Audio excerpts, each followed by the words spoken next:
Hey, this is Heather Herbe. Come with me as I show you how to upload the Artsonia app to your telephone and then how to use it to photograph and upload student artwork to our online student gallery featured on Artsonia. When you enter the art room, you will get a packet like this. On top of the artwork that's to be photographed, you'll have a class list. It will say the teacher name, Templeton, and then it will say what the project was. This is a fourth grade tree paintings, okay? And then you can take this with you and you can photograph and upload it and then just bring it back. So first of all, I'm going to, after you have this packet, I'm going to show you how to get the Artsonia app onto your telephone. All right, so the first thing you're going to need to do is to get the Artsonia app onto your telephone. So you're going to go to the App Store and you're going to search for Artsonia and it comes up. I'm going to click on that. Now it's going to bring up something else that's not that. And as you scroll down, here it is. It's a colorful square with an A on it. You are going to download it. I already have it downloaded on my phone, so I'm just going to click open. And then you're going to see there's 3 different buttons, a teacher, student, and parent. Since you're uploading artwork, you're going to go into the teacher portal, but if you wanted to look at your students' artwork, you would go into the parent portal, and students can actually access this through the class portal. So you're going to click on teachers, and you're going to need to log in as me. So we're going to type in HERBAY at uscsd.k12.pa.us, and then the I didn't want to click on that. The password is going to be capital T and then HBSJAGD8.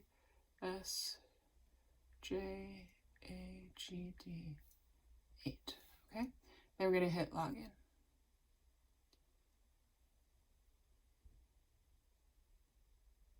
And this is the home screen, okay? So since you're going to be uploading a project, down here on this bar right here, you're going to hit projects. I will have already uploaded a project for you. And so since you picked up the tree paintings, this is the one you would select. All right, so it does not have a description, and that's okay. So the next thing that you're going to do is we're going to now upload and photograph the artwork. All right, so the next thing that we're going to do is, I'm going to hold this down here so you guys can see, is you're going to click on the Tints and Shades tree painting with your phone, all right? And then it says this project does not have a description. That's okay. I will add that later. Then what's going to happen is you're going to hit that plus button. I'll do it again. So this is what it will look like. Depending on the project, you'll select the project. It will say this. And then you're going to hit the green plus. And it gives you 3 choices: single upload, batch upload, or import from library. If you can, I will explain both single and batch. So with batch, you can take multiple photos and upload them to your phone, but you have to know what whose student the artwork is, because there's no way to tell that. So if you are that kind of a person, what I would do is put the artwork in order of the class list. So if you wanted to do the batch mode, I would sort all of the artwork. Zweib would be first. Avram actually is no longer a student. So Raquel, so you would put it in order like this, and then you could just click off the photos, and then as you go to upload them, you can use this and know, oh, the first picture was this. If there's a student missing, you can sometimes, I just put a sticky note and photograph the sticky note in its place with the student's name on it so I know it's missing. So that's batch upload. But for right now, I'm going to show you single upload. So what's going to happen is typically you would probably do a single upload. Okay. And then, hey, this project is going to come up and there's a blue check by it. All right. And then what's going to happen is it's going to ask, do you want to take a video of it or a photo of it? Couple pointers for photographing artwork. You want to make sure you have a good light source. I have actually light coming from the left and the right for this because you don't want to have any shadows when you photograph it. So I'm going to kind of show you. I'm going to try to get this so it is somewhat centered on my phone. It might be a little trickier for me to do it right now so that you can see it, and I have the iPad's jiggling a little bit. But you want to get it so you can see all of the artwork. So it's okay, it doesn't have to be perfectly centered. So I'm taking that photo, okay? And then I'm going to stop the video and scroll down a little closer to show you some of the more fine-tuning things.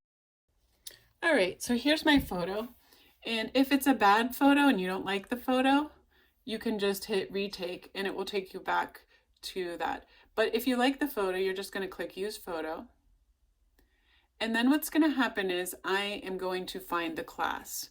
So probably the last class I uploaded was Miss McDonough. So I'm actually going to just click by her name. And I'm going to look on my class list that was given to me. And I'm going to see, oh, this is Templeton's class. So I am going to choose Mrs. Templeton. And then, oh, this is great because what happened is a list of all the students in her class comes up, okay? And it should mimic exactly this, and it does. And you can just do a quick check before you, but I can see everybody who's on the list, and it works out. Okay, so then what you're going to do is you're going to find whose student you just took the picture of.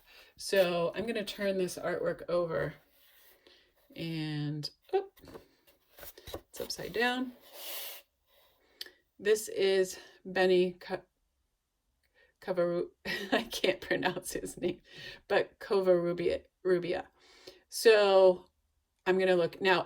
Above, this is a good example. Above his name is in parentheses Benicio, and that's how his name appears on the class list. So that'll also confirm that that's the right person.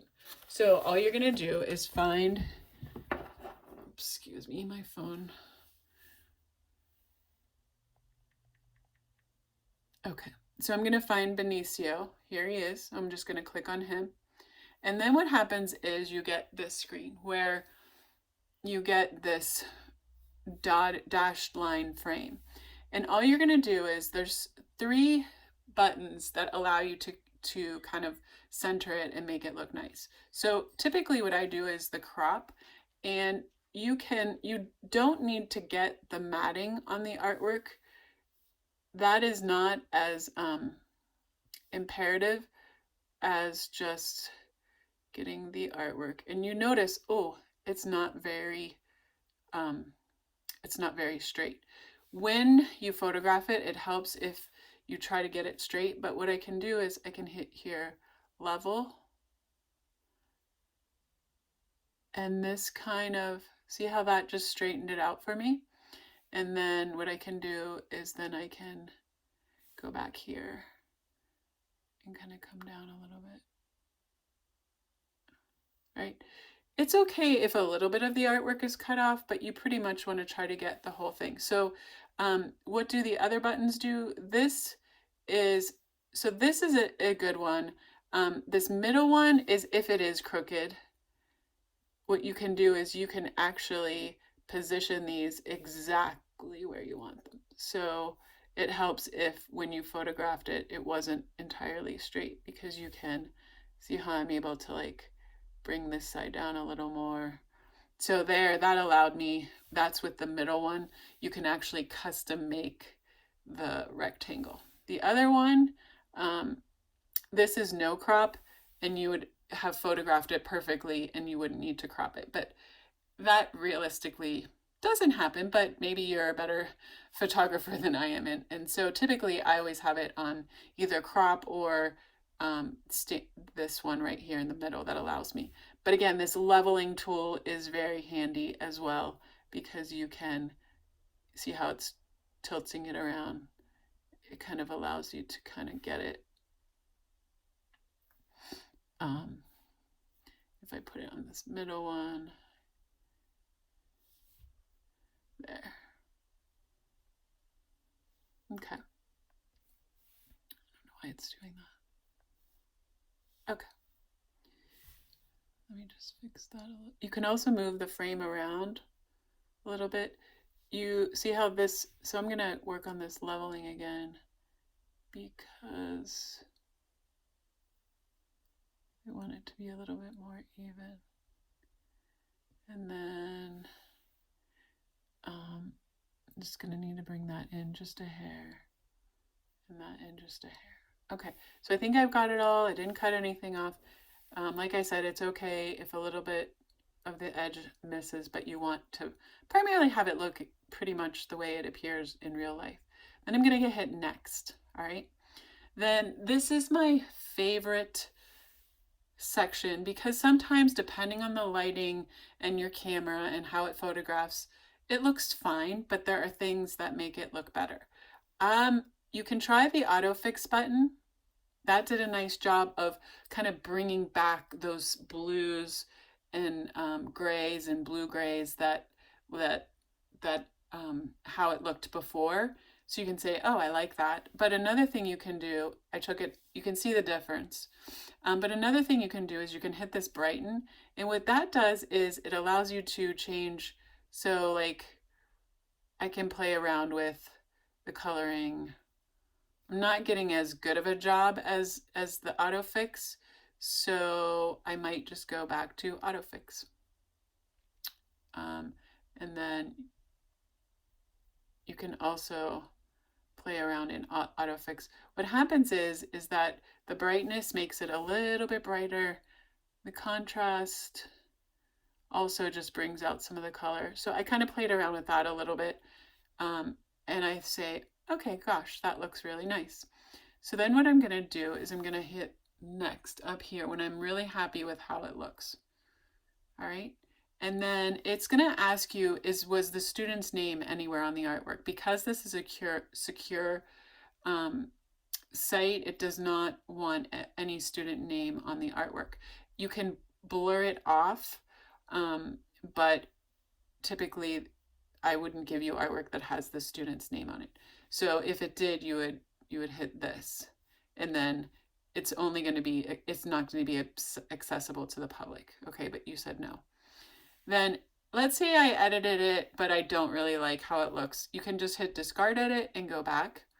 Or you can just delete the whole thing if you're not sure. Now, then if it's all good and you're ready to go, you're gonna hit publish. And what's gonna happen is you're gonna get that little circle. And then what's gonna happen is it's gonna go back to the photo.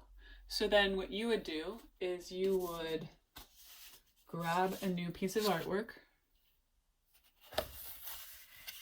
okay, photograph it, and then go through the same thing again, all right?